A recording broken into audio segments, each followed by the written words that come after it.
Hello, hello. Welcome back, everyone, to Play On. My name is Candace Barrett. I'm Rob Mackay. And this is Pearcey. And oh my goodness, what a weekend of footy. Crazy. We probably shouldn't talk about the cricket, but how good I was the actually cricket? watched it for once. You guys always talk about cricket, and I actually watched it. That Travis turns Head out for Prime Minister. Can we reflect just very, very irreverently on the best newspaper headline I have ever seen? Oh, yes. Which one's that one? What did it say? Dud Root, great head.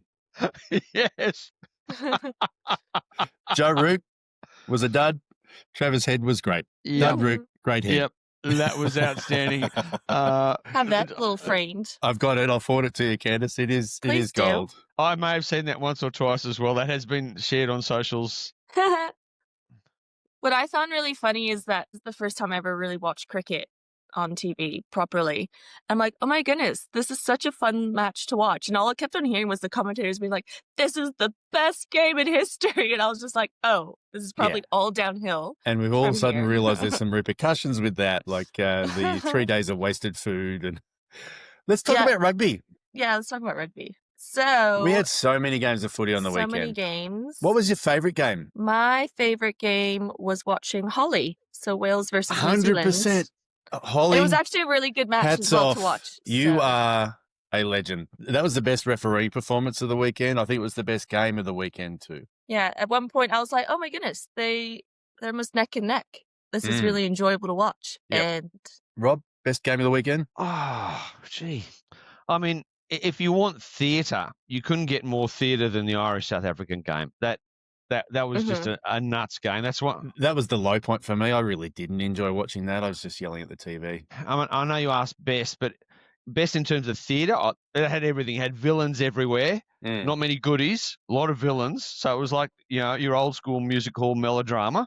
So if that's your thing. If you like just a nuts game, well, then you got France and Australia, because that had a bit of everything in a good way, generally, until it didn't. Except for the scoreline, perhaps? Yeah. Well, the margin needed to be 15 to get into the top 6 for the World Cup draw, and the margin was 15. The wrong way. Wrong way. So we're actually 30 off. Yeah, and France were good. it's good.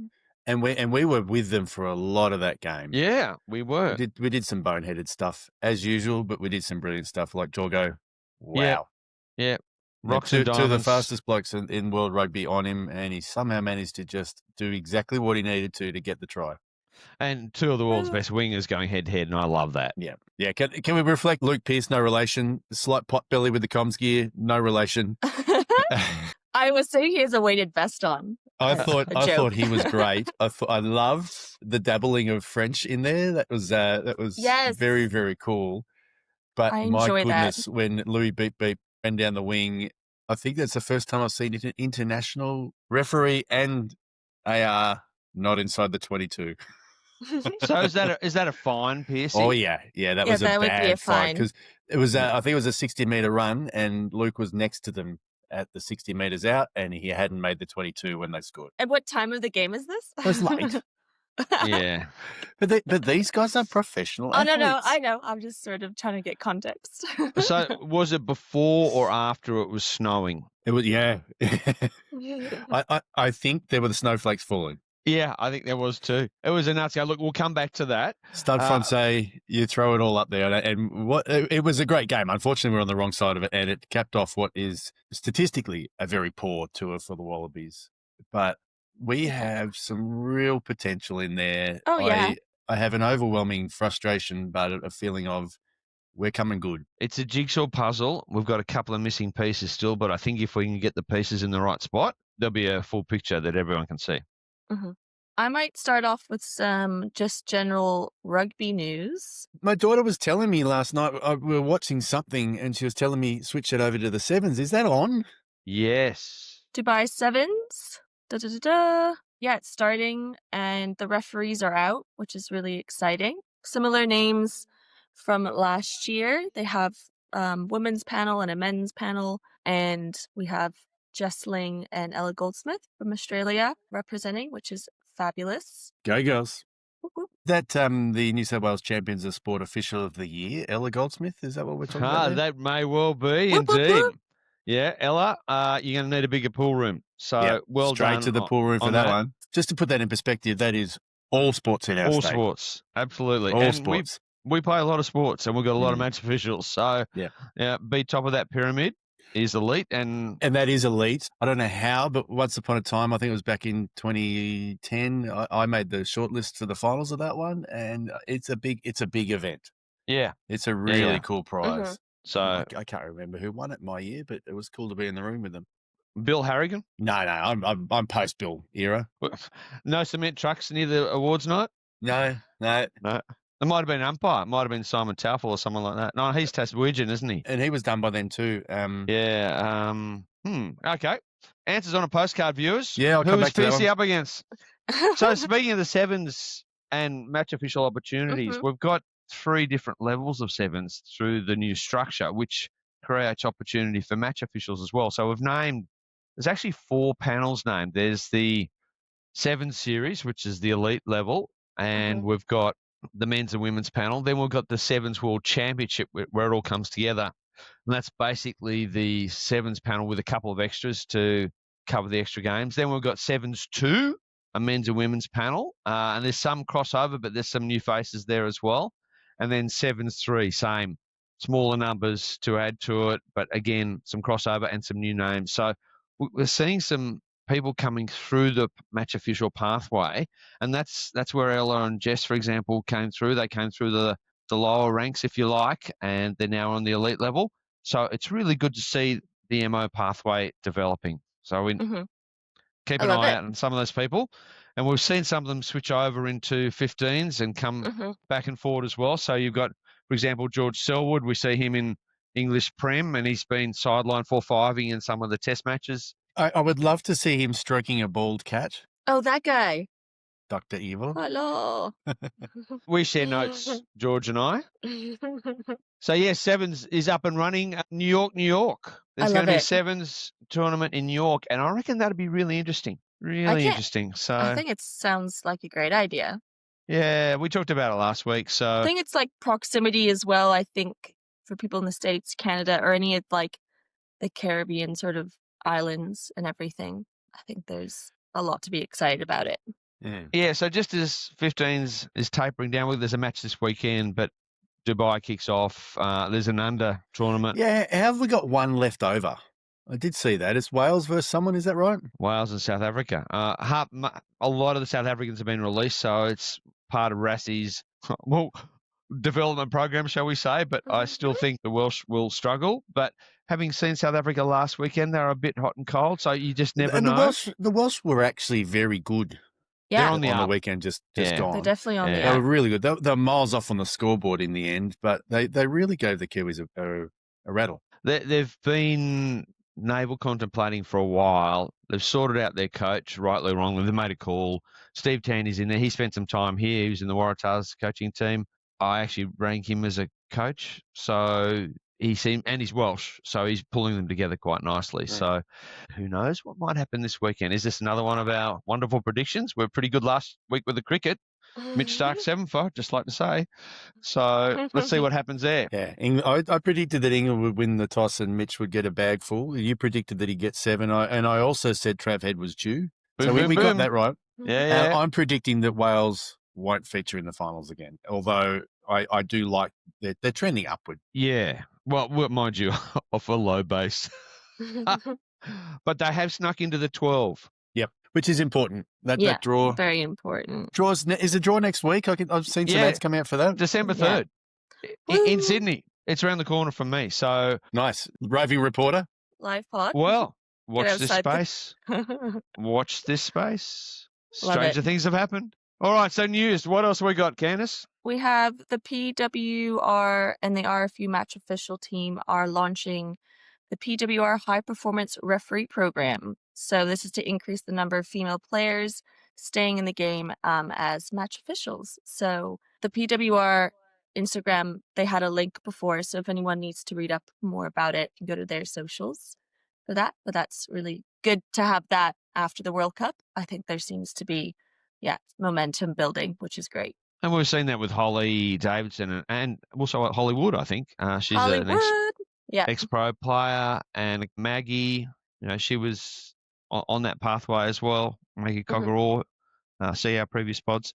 So they've come through a similar pathway, and it's a great way to continue in the game. So well done to PWR and RFU. Yeah, love it. And then this I actually missed from a few weekends ago, but a call out from Welsh Rugby. There's a match official, Evan Cuddy Jenkins, and he has cerebral palsy, and he was rewarded for his hard work for the community and was referee number 6, so aka Water Bitch. The Water Bitch. For the game. So I would just say well done, and love seeing people being able to be involved in those big matches like that. Is the Water Bitch an androgynous term, or does Evan become the Water Bastard? I mean, it makes a really good point, doesn't it? We're a bit naughty. We sort of take the piss out of the number 6, but the number 6 is a role that is a really good little insider engagement piece for various people in the rugby community, and it could be an elite match official on their way up, so they get I was going to draw a connection there that every single one of these officials in the world panels at the moment, they have been a Water Bitch on their way through. Yeah. Now, I remember a certain Angus Gardner water bitching for me a few times, and then he AR'd for me, and now he's a significantly better referee than I ever was. And you think really it was because he was a good water bitch? Is that what you're telling us, Pearcey? Nothing to do with it. He got there under his own steam. But Barnesy was the same. If you read his book, he's a tragic referee. Just get involved early as best you can, and just see what the top end looks like. Gives you a chance to shape what you want to be like in there, and it's a great opportunity. So I thought it was great. But to also use it as recognition for Evan Jenkins, good Welsh name. Yeah, there won't be too many Evan Jenkins floating around in Wales. I think that's probably why we used his middle name to identify him. Yeah. So, number 6, really good position for getting exposure or reward or just community engagement. So, and we mix that up here. Sometimes it's a community person, sometimes it's a panel person. And anyone who's never done it, you get asked to do number 6, do it. It's absolutely awesome. I've done it. I'm still waiting for my World Rugby Test match appointment. I don't know what happened. The email got lost, but I've done, and I've had some fun doing it too. I've had some weird things happen. But anyway, that's a story for another day. So we talked about the Rugby World Cup draw being next week, but there's been an ad drop as well to talk about the pre-release dates. And I don't know if you've seen it. Has anyone seen it? Isn't it a Wallabies player in English? A Wallabies player. I'm just saying. The name is not in my head. It's a bloke called George Gregan. So George has won everything there is to win in rugby, it'd be fair to say. And there's an English player, as you would say, Candace, a bloke called Johnny Wilkinson. Went okay Are they as well. In a sandy little desert area? Yes. I think it's Australia. Yeah. Well, I'm saying, I'm just trying to set the scene. The rain we've had lately, it could be my backyard. There's no rain in this one, mate. That's what I mean. Yeah, we are dry and deserty at the moment. Oh, you didn't get the big storm yesterday? What? Oh my goodness, I don't know how you missed that. It went right over the top of you. I got it where I'm sitting here at home. We didn't get a drop. It's also patchy. It was nasty. We had power off and trees down in town, but dry at home. Yeah. No, it was wicked here. Very scared dog. Stig the Wonder Dog was very scared. So, they've launched the ad. Hey, Chatter. Yeah, you look as excited as Stig right now. The ad is top shelf. Putting my Adland hat on, it is very, very good. It's 15 seconds. Good. It's got your standard opening frame with a frill neck lizard running across the foreground. It's set in a desert. It's got dystopian Mad Max vibes to it. Yes. Yeah. And you've got George and Johnny saying very, very few words in front of a signpost that we can't read, but it tells you that you're in the middle of nowhere. And there's this impending apocalyptic dust storm coming from the horizon. Again, Mad Maxian, Dr. George. And is that the arrival of Rassie? All the teams. It is deliberately oblique. I love it. So, it is just a really like good... Well done, marketing team. Yes. Yeah, absolutely. It's very good. All right, now, I would just like to talk about one of the favourite things that happened this week. It was very, very funny. So we had a little bit of judiciary action. I'm looking at the header you got here. I haven't heard about this one.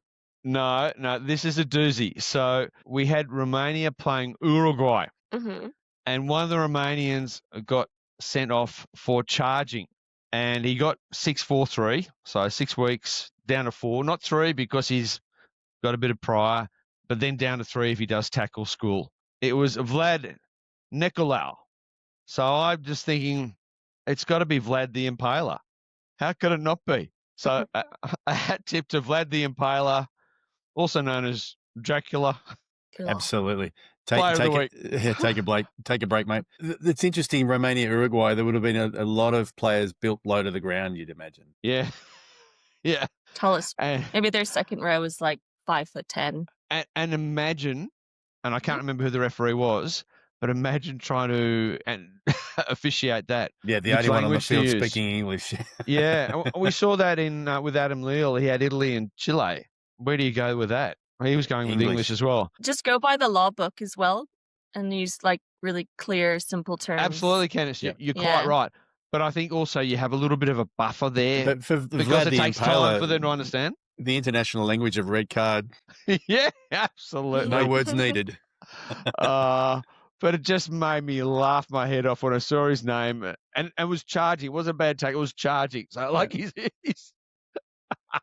There's some ugly ones. The clean out from the Irish guy. Ugh. Yeah, that wasn't. It just came out of nowhere. Stupidity tax. Yeah. Yeah. I feel like the ball was already won, and then he just came in. Yeah. And he didn't actually do any damage. He could have done a lot of damage, but he didn't do any damage. Yeah. It was horrible. And when they said it's been upgraded to red, everyone went, yep, that sounds fair, except for the Irish team and Andy Farrell. There's a couple more interesting things. So Gilbert have launched a new ball. Were they using it on the weekend? Because the ball wasn't flying really well off the tee. Does it have little tracking things in it? No. Funnily enough, I spoke to the guys doing the tracking the other day, and they're still mucking around with that. So did anyone else notice that a lot of the conversions, when the ball normally gets kicked off the tee, it spins on its axis? There's a lot of them not spinning on their axis the weekend just gone. Yeah, it was interesting. I just took that to be the conditions. So, like the new ball, they weren't using the new ball on the weekend. They're trialing a new ball for women's rugby. Smaller? Is that the size thing? Yeah, that came out a few years ago, and I remember them saying it's meant to because our hands are smaller. Well, it's meant to help with like handling and everything. They've been talking about it for a while, and I think we've talked about it on the pod. It's a 4.5, so it's the same weight as a 5. With the same arrow, but it's just a little bit smaller.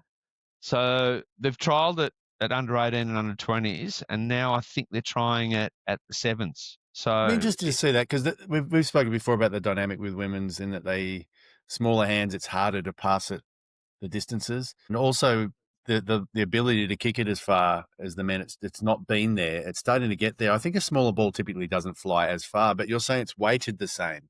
Yeah. So in fact, that could go as far. That'd be interesting. I'll watch with interest. I'm a science sort of person. I like to see the stats. So if it's improving the game and making our game good, I don't see the issue. But I like seeing it come through in the right way. We see it in cricket. So the women's ball in cricket is slightly smaller in diameter, not by much, and slightly lighter. And unless you knew, you wouldn't know. So.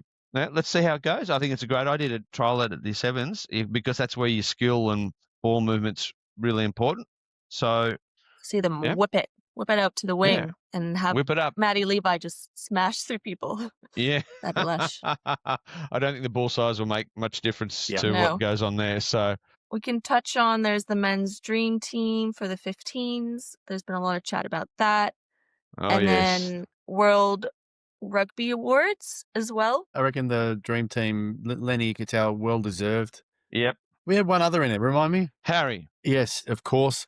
I thought Angus Bell would have gone very close, especially with his performance on the weekend. My goodness, he was good in his 50th. That runaway try with the big prop pumping his legs. There's not many more beautiful sights. Oh, it was beautiful to watch that. The fend, the step, the gap, and the gas. Yeah, absolutely. There were 2 backs chasing him. Yeah, absolutely. No, he's a big boy. Yeah. So, and he knows how to move. Look, these things are always contentious and people blow up. the number one ranked team hasn't got as many as they wanted. Everyone else is going, they've got too many. The Irish are grumpy. The Kiwis are going, what the hell? We've got 2, which is probably about right. Yep. Len definitely. I think he's a standout 12 at the moment. There's no doubt about that. Yeah. Chocobaras is probably the other one. Well, Diolendo was good on the weekend too. He doesn't play enough. No, but geez, he's devastating with the ball. Yeah, he's not a big guy either. He's deceptive. Big enough. But Len's not either. No, Len's smaller than him. Diolendo's bigger. Yeah. They're just good footy players, right? So hard to argue with some of the others. I think Harry got there as much for his halo effect as his footy, his talismanic element. And I think that's something that he brings to the table that others don't necessarily have. C is another one. C is not there. The 6 was Peter Steph Dutoit and Tom Curry. We'll come back to him later. Yes. I was in the back row. So some interesting selections. I'd hate to be choosing the wingers. You got some really good wingers to choose from. So who made Louis Beck was there? Yeah, absolutely. Who was the other one? Was it Springbok, wasn't it? Yeah, Teslin Colby. Yeah, of course. Yeah. And I think that's right. I think they're right. Well, and they put Will Jordan at 15. So, I mean, that's a great starting back 3. So, who do you top them with? Yeah, fair point. There's some good candidates, like Damien Pinot's got a pretty good case. Jorgo, good case. Not yet. No, but he would have been in discussions when he gets some opportunities. So that's the dream team, the men's 15 dream team. And then we had the World Rugby Awards for the men. Malcolm Marx took home one gong. Fabian Holland took home the emerging player, and Santiago Pedrero took along the try. So congratulations, Skiddy, on your award. Main segment. Do you want to start off with England versus Argentina, just based off how we just mentioned Tom Curry, and to touch on that game and the coach of Argentina? I'm actually trying to remember who refereed that match. Was that Pierre? I mean, I enjoyed watching the game. I don't really feel to me anything. England-Argentina was Pierre, yeah. I think from match official point of view, I don't have anything to report on. But as far as I know, there was a situation that happened between Tom Curry hitting a player considered late. He had to work hard. There was a lot of niggle off the ball, and he was very, very busy in downtime, which you don't get on the minis. I ended up watching most of that game because I caught early on that he was managing some niggles, so I switched to the full version at double pace, and he was very busy in downtime. Yeah. And it's an interesting comparison between that versus Carly, who wasn't busy in downtime. He just said, these are the rules. These are the rules. I thought he got a slightly better result out of it doing it that way, but at great personal expense. He looked stupid in some of the downplay, unfortunately. Yeah. I haven't framed that well. He was so busy that it became about him rather than about the downplay, whereas I don't know whether it was a worse or better outcome. The game certainly looked better doing it that way, and I think that's our main purpose, but he has a very different style. He's he doesn't say a lot. Which when he was busy in downtime, it didn't ring true with him. Yeah. One of the big takeaways for me from a match official point of view, apart from what happened off the field, and I'll come to that as well, is the Tom Curry tackle that was deemed late. Yeah. That player went off injured, and Argentina didn't replace him. So they played with 14. They didn't have to do that. They could have replaced him because he was taken off after sanctioned foul play. So a tactically replaced player can come back. I haven't heard whether that was a 4-5 mistake or whether that was the Argentinians just not pushing it, because they are usually very, very good at understanding the law. Well, and this is where it comes down to what I was going to discuss, the role of the team of 5, and in particular the 4 and 5. So the 4 and 5, from all reports, were there trying to have the discussion, and the Argentinians were at this point blowing up Royale. So the message somewhere got lost, so they didn't get a player back onto the field. So I thought, maybe all their players are injured, which is unlikely, but maybe they didn't have any fit body. So I tried to find out from the various online information places. I haven't seen anything on it. the only place that told me whether it was tactical or injured was the World Rugby Switch app. So you go into that and it shows you tactical versus injured, and all the Argentinian subs were tactical. Yeah. Okay. So they had players sitting on the bench, and they had a 9 and 10 on the bench. Yeah. They could have put them on for that player. So then it becomes a question, well, how do you manage that as a 4-5? So I've done a bit of 4-5-ing, Pearcey. You would have done it as well. My approach to it is you meet the team manager before the game, introduce yourself and say, look, I'm here to help you get your players on and off the field as quickly as legally possible. Yeah, let's work together. You try and build that relationship so that you know when you're under heat, because it's like buses. Nothing happens for 65 minutes, then 10 come along at once. And you've got a prop in the sin bin, you've got an injury, you've got an HIA, you've got a blood bin, and it's all happening and you're trying to do it all at once. You've got to be really calm and cool under pressure, and you've got to have a good vibe with the person who's managing the team box, because they're under pressure too, because they're getting instructions it's in their from ear, the coach, they're getting instructions medical from people the captain. There's people running around everywhere. So the 4-5 role is really important. So in this case, if your relationships with them is good, you'd probably go to them and say, look, they've come off due to foul play. Hint, hint. I'd be really blunt. Aren't you idiots going to put someone on? Hey. But if they've been dickheads the whole game to you, you might. We've got to have bigger, less ego about it than that. No, I think the you're game right, needed Pearcey, 15 on 15 there. Just get him on. But I think somewhere along the line there, because of the way it's been so heated, something's broken down. And I don't know where it is. And that would be really, really true to form for the Argentinians to get distracted with that. Correct. And that's sort of where I'm going. I suspect it rests with the Argentinians rather than the MOs. But it's a really good reminder for MOs in that position. Know your law, know your matrix. There's already reckoned a matrix from World Rugby. Know your law 3. It's in there. He was clearly sanctioned. Late tackle, penalty downfield, 15 metres in. That actually led to a grandstand finish. Argentina almost stole this game. Yeah. Oh, yeah. And their match awareness on the field was really good. They had a try disallowed. Yes, I had your words ringing in my ear about no kick. 100%. But they took the kick really quick and he got it. Yes. And they got the restart. Yeah. And my goodness, they almost went scored. Close. They went real close.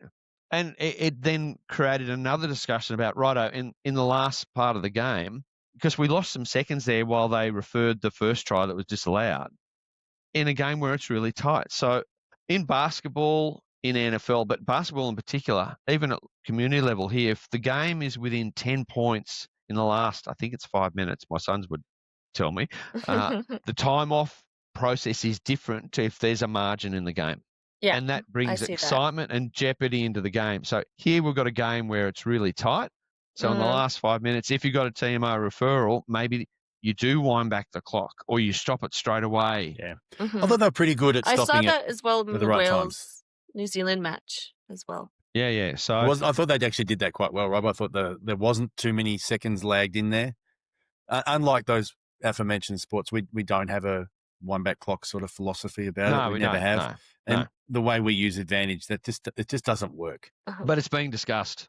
So, I think it's a worthy discussion in certain circumstances, but it's hard to manage, and you can only ever do it at elite level at grounds that are set up for it. So, interesting chat, interesting dynamic, a lot happening behind the scenes. And then after the match, there was argy-bargy in the tunnel. So, argy-bargy literally and metaphorically. Yeah, it's the Argentinians. That's where it comes from. Argy-bargy. Yeah. And we saw this in Sydney when Argentina won against the Wallabies. Same person. Do better. The old adage of whistle blow, shake hands. It's lost on some of the Argentinians, unfortunately. Yeah, and comes from the top. Yeah, because the coach was referring to Tom Curry giving him a push within on his chest. Yeah, there was a bit of, I guess, I'm not sure his English is quite good. He was, I think, some of the wording around if it was a push or a hit or a slap. Conveniently. That's what I mean. Yeah. So he kept on changing his words. You never know what happened. He was stirring the pot big time. And if you watch the end of the game, the English players all run to the tunnel because they know something's on in the tunnel. So there's an absolute vacuum impact in the tunnel. They're all on the field carrying on, celebrating, etc. Then all of a sudden they go, whoop, because there's some shit going down. So, yeah, not great. Not great. So, yeah, the bit happening in that one. The Malvinas. Yes, we thought that'd be spicy, and it was. So, where next, Candace? France versus Australia. We already mentioned about Luke Pearce speaking French. And then I just loved the effort of that for him. Enjoyed his live calls and his personality with players. I really enjoyed that too. I really enjoyed the fact that he was clear on foul play. I've seen the ball ground. You don't need to check that, Marius. That sort of stuff. Owned it. Absolutely owned it. Rightly, he's a quality ref. Backed himself. I'm just so pleased to see him there because I really rank him. Really rate him. Do some speed work there, mate. Do some speed work. Just some interval training. There was a contest in the air, and I just wanted to I found it interesting how he described his reasoning because the player was lower when he was in the air. It looked as though he wasn't competing for it and actually targeting player that was higher. So I found his wording quite interesting. I don't know if I would explain it that way. It's a really tough one. I remember when I was doing it, we used to talk about if the guy's 6 foot in the air, the contest for the ball is there. The fact that you're in a position to catch it, you miss the contest because it's there. Yeah. If you're down here, the safety aspect is really challenging there because there's no intent. We can't just take intent as the only factor in it. Well, the interesting thing for me was they're both very high in the air. It's just that one was a bit higher than the other, not by much. And I think just because of the dynamic of it, on the way down, Jas gave him a little bump, not intentionally. It was just the dynamic of the collision. And Luke went down the path. I think he thought about it, but he did penalty on that. And I thought it was the right outcome. Yeah, Joseph had a very, very calm discussion with him afterwards, which I think is acceptable. Yeah. Look, mate, I don't understand what have I done wrong. How do I do it better? And Luke, to be fair, explained it to him, and just walked off and went, oh, okay. Okay. Yep. And he will get better because he's such an athlete. So if we can get him in those aerial battles, winning them. He unfortunately just looked a little bit lost again throughout some of the aspects of the game, which is a shame. He'll get there. If we have a world-class 10 nearby him, I think he could just absolutely brain teams. We just aren't there yet. And that's one of the pieces of the jigsaw that I was talking about earlier. We've just got to solve that riddle inside the conundrum, outside the enigma. It's just doing everyone's head in Australian rugby. It's been a talking point for quite some time, and it still is, sadly. Fix that, and a lot of other things will follow. My favourite line of the match was from Luke, Jerome is not on the pitch, we are. And that's a reference to Jerome Garces being in the French coach's box, and clearly they've fed a message down through the French players, and they've chirped up with a question. And he said it in English, not in French. So I thought it was good. Yeah, I thought it was pretty good too. But hats off to the French for doing that, bringing a ref into the box. I think that's a great measure. Yeah, and the South Africans do it with Yarko. The French have also got Monsieur Poit floating around there as well. So why not? Mm-hmm. Good. And then you have another one written down here. It's my decision. Yeah, and that goes back to what our Pearcey said about the other Pearcey, owning it. So there was something on the field. The players would go to the team. I go, it's my decision. Yeah. I saw it. I was in the best spot. I saw it. Mm-hmm. Tick, tick, tick, tick. Yeah. Great footy. Good. Great match officiating. So I think if it was me, I'd have done a bit of grandstanding. I'd have sent it upstairs and then said, look, what you'll see in this footage here is the camera doesn't show it quite perfectly, but you'll see that you're looking through me and I can see it perfectly. So it was a try. So we're going to go with that. I'd have done it that way. Yeah, I reckon you would have. Look at me. Yeah. It gives you time to adjust your hair. Yes. And the headband.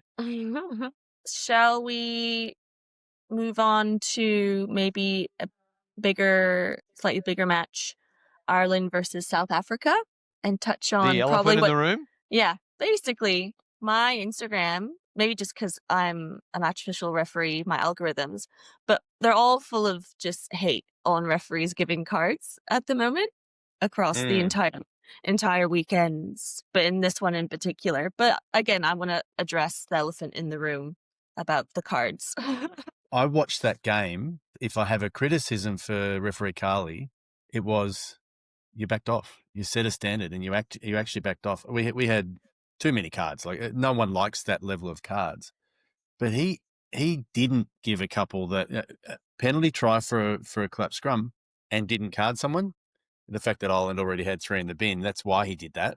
We know that, but oh my goodness. What if you're down to 11? According to what it says in the law book, they should have been down to 11. Well, at some point, if you have too few, There's a lot of cards you that end up weren't with a given. forfeit. Yeah. I think it's very, very short-sighted of any rugby fan to be blaming the referee there. That was the immovable object versus the immovable object. Rassie's team don't back down. Like you warn them, they would rather concede the yellow card than concede a try, and then they do it again. And it's the same with Ireland. Andy Farrell, I think we had a dynamic there that was far from ideal. We had 2 teams that weren't going to back down, and we had a referee that wasn't going to back down. Well, the referee actually did back down, and that's probably the worst outcome of all from my perspective. And I'm definitely not criticising that. That was a horrible position. The halftime, that was the ugliest football I've seen this year when Bundy Aki rushed him, and we couldn't hear what he said, but it was clearly criticising. Rough day for you. You've really stuffed that up. Something along those lines. I don't know what happened. That's horrible. That's horrible, horrible football. And I guess from my point of view, I would like to ask you guys. So you're referees. That's just happened. You're going into the changing room at halftime, and you're talking to your team of 3. You know you have 3 yellow cards. You've just finished halftime based off that. Like, how would you even start the conversations as the referee leading your team to then go out into the second half? That's what I would like to know. That's really awkward. And my answer to that is I wouldn't have let it. 20 minutes in, there was a moment there where it became clear that neither team were backing down. Probably it was about 26 minutes from memory. I think that's your opportunity to say, boys, I don't know whether you've noticed, we have a trend here. I am not going to back down. And he didn't have that conversation. He just kept going bang, bang, bang. Yeah. I thought there was a moment there after the cards where that was the time to step in. At halftime, that I don't think there's any merit in approaching both of those coaches. Both the captains would have had the coaches beside them if it's in the tunnel. If it's on the field, that's an opportunity, but it's too late. So, Candace, were you asking about the halftime chat amongst the match officials with each other? I meant that's what I meant. You're in your team room after, and you're discussing what's just happened, but what you're going to focus on or park or review going into the second half, knowing that you have 3 yellow cards and you've just finished that, and scrums are probably a big thing. Yeah, how do you manage that as a team of 3 going into the second half? I would love to know how you would approach that conversation. They clearly had that conversation.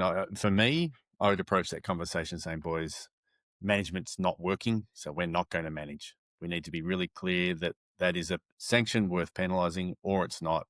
I won't be managing anymore. So if there's a penalty for offside, just give me the penalty. If there's a penalty for a dangerous tackle, don't say, just watch. So take a look, manage him back. Those things are out the window. We are black and white. We need to be crystal clear. That's probably the conversation I would have had. It's his style anyway. He's not one for long advantage generally. He tends to blow pretty quickly. And it was a very disjointed game, which both Ireland and South Africa wanted. Well, Ireland were brave, but geez, they were stupid. Some of the things they deserve their sanctions. That is just, it's just an idiocy tax. Really, don't do that. And South Africa were wasteful and frivolous. At least the South Africans, when they're doing their killing, they look like they're accidentally doing it. We all know it's deliberate, but it's theatre. You've got to show you're trying. And Ireland were terrible at that. The couple of little just tap out of the halfback hands. They're yellow cards, mate. Every day of the week. You're going to slow it down. Slow it down differently, better. Yeah. It's just dumb footy. And it went for so long. It was an over a 2-hour match. So South Africa should have won by a cricket score. My player of the match was the crowd, because I haven't heard noise like that in the stadium for a long, long time. And there's only 50-odd in the stadium. It's not a huge stadium. It's really tight on the sidelines there. But really small. My goodness, and one end doesn't have a lot. The noise was unbelievable. I mean, it was theatre. They're fired up on Guinness. That's what they were. Yeah. It's going to be one of those talking points until we have some more footy to sort of extinguish the memory, because it's not your showpiece match. It's a massive event and it's high drama and high theatre, as we Can said I earlier. say, as a referee, it's also a poison chalice. I would not want that appointment next. There's only a hiding to certain nothing. selection of referees that can probably deal with the And type if I of was one of match them, like I that. wouldn't want it. It's not an opportunity. The risk and reward in that game are pretty minimal. Do you take it as a challenge? Oh, you absolutely could, but I don't want it. The risk is you look like an idiot. You get the social media that we've seen on Carly. The reward is you get a game of footy with 2 top 6 teams. Well, that's no reward. They're not going to. There's no career highlight montages happening in those games, I don't reckon. Which suggests to me that both teams need to be better. Agreed. Because if Good summary, Rob. We started with the fact that there was a social media outcry that refereeing cards are ruining the game. South Africa, Rassie, be better. Ireland, be better. Yeah, Farrell, players be just better. need to be better, and then it makes the job a lot easier. Can we get rid of all green teams? Love it. And you're not just talking at test level, are you, Nope. Pearcey? Nope. No. Let's get rid of Ramsey while we're on it. Just all of them. Gordon. But we need to keep the keep country, Baringa. You can wear your white country strip. referee color, which is green. The Central West referee color is green, but we can keep that one. Let's move on to Wales. Let's talk about Queen Hollie. Queen Hollie. That was so good. So making history once again as she becomes the first woman to take charge of an All Blacks game, also at Principality Stadium. So great bucket list. I loved how all the commentators were just giving great feedback about how Hollie was in the match and just throwing random facts there. It was just really enjoyable to listen to and watch. And I felt as though her communication to the captains and her off, like when time was off about injury, she would go to the captains and feedback and clarify things. So I feel like that really was nice to see and watch. I could not agree more. I love when referees are included in the commentary as a positive part of the game. We've seen it through time. Like Nigel was special at it. But we've seen other referees do it too. Stewie Walshy, I always took great joy in when the commentators, Gordon Bray came out with a random Stewie fact. That was great. That's the involvement we as referees want, and that was a great game of rugby as a result of it. Yeah, and we had the two Kiwi commentators, and sometimes they get a bit of stick, but we had, I thought, two of the best ones. I think it was TJ and Marsho, and they were really positive, and that's just what, as you say, it's what we need. And Hollie lived up to their expectations and probably exceeded them. Yeah, hats off, Hollie. You were magnificent, as expected. But that's a big step up for anyone, and you've nailed it. Well done. Mm-hmm. And she was a little bit like Luke Pearce. She owned stuff, and she took it on herself, and that just made the game flow, and everyone knew where they stood, and I didn't see any rancor at all that I can recall. And can we also reflect that a rancor? What did you say? Yeah, argy bargy. Yeah, there was no bad vibes. That's a $5 word, I think. Yeah. Can we reflect that there was no tries where Hollie was 20 meters away? She was 2 or 3 meters within all of them. She's athletically very good. You're whacking this one today, aren't you, mate? It's a big deal. As a referee, proximity is important. And what'll turn out is in a couple of weeks' time, we'll find out you are related, and Christmas is going to get really ugly. I thought there was one interesting moment in the game that was worthy of discussion. It was the Will Jordan held up try. This is a situation we face regularly at community level. We see it a little bit at elite level, and the discussions around, well, how long do you wait before the held up versus the grounding? Oh, yeah. And at community level, it's really hard because you're basically by yourself. If you're lucky, it might be near a corner with an AR who's accredited, but generally it's a solo decision. So you've got to try and work it out.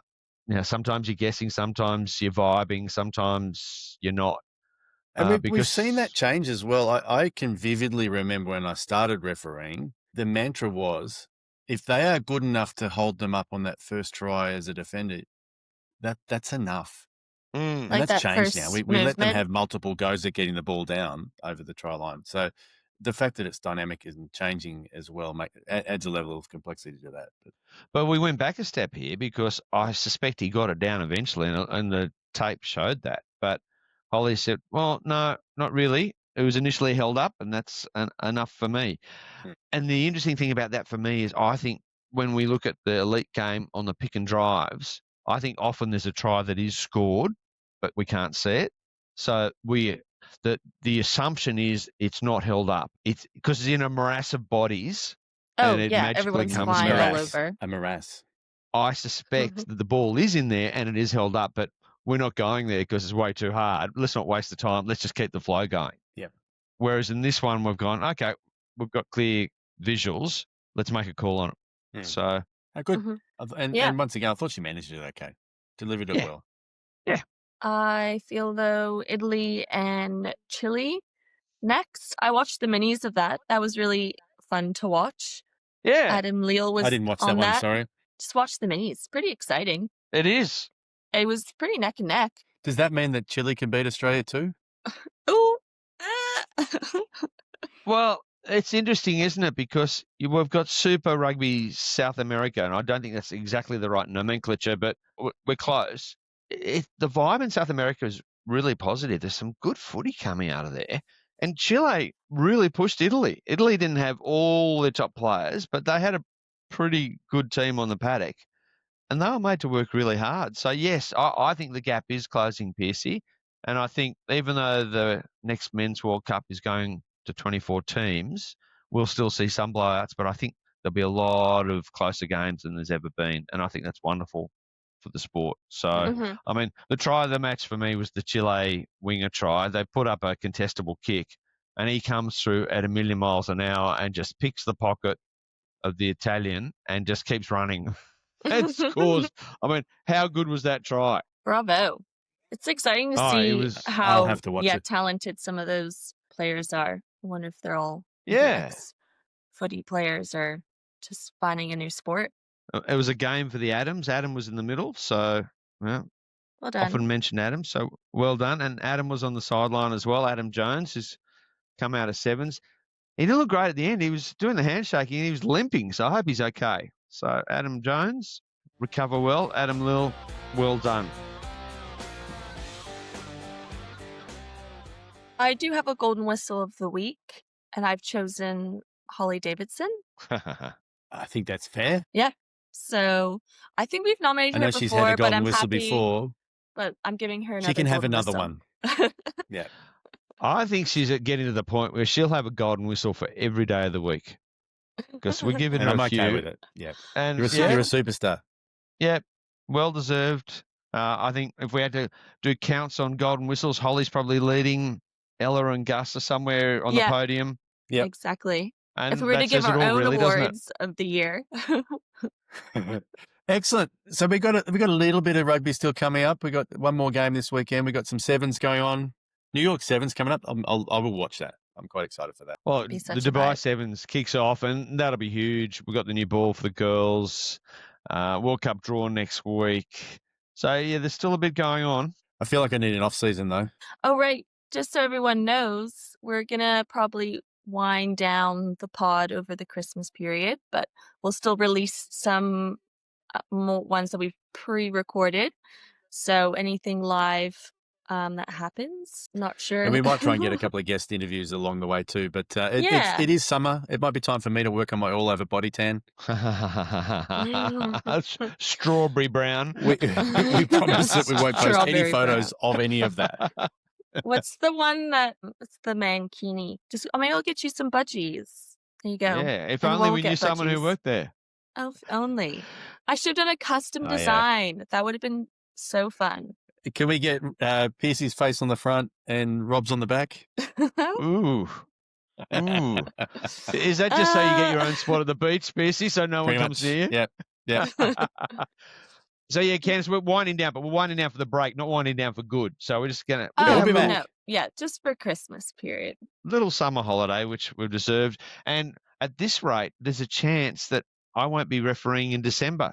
Because I think last year I refereed every month of the year. I don't think I'm doing any matches in December. There'll probably be something in January somewhere. But refereed in November. I'll probably wait till late March, early April to start my season. You're tapering, aren't you, Pearcey? Yeah, no, I am. I'm just hanging in there. Thank you all for listening to Play On. You know where to find us on Instagram and YouTube. We'll put the links in the little chats. But yeah, thank you. Thank you, Candace, for a great season. Thank you, Rob. Candace, you were magnificent. Rob, not our worst season. It's not great, though. I think the Japanese say mama. Mama? I don't know what that translates to. It doesn't translate to 6'7", but it's the precursor to 6'7". So, meh. And see you later.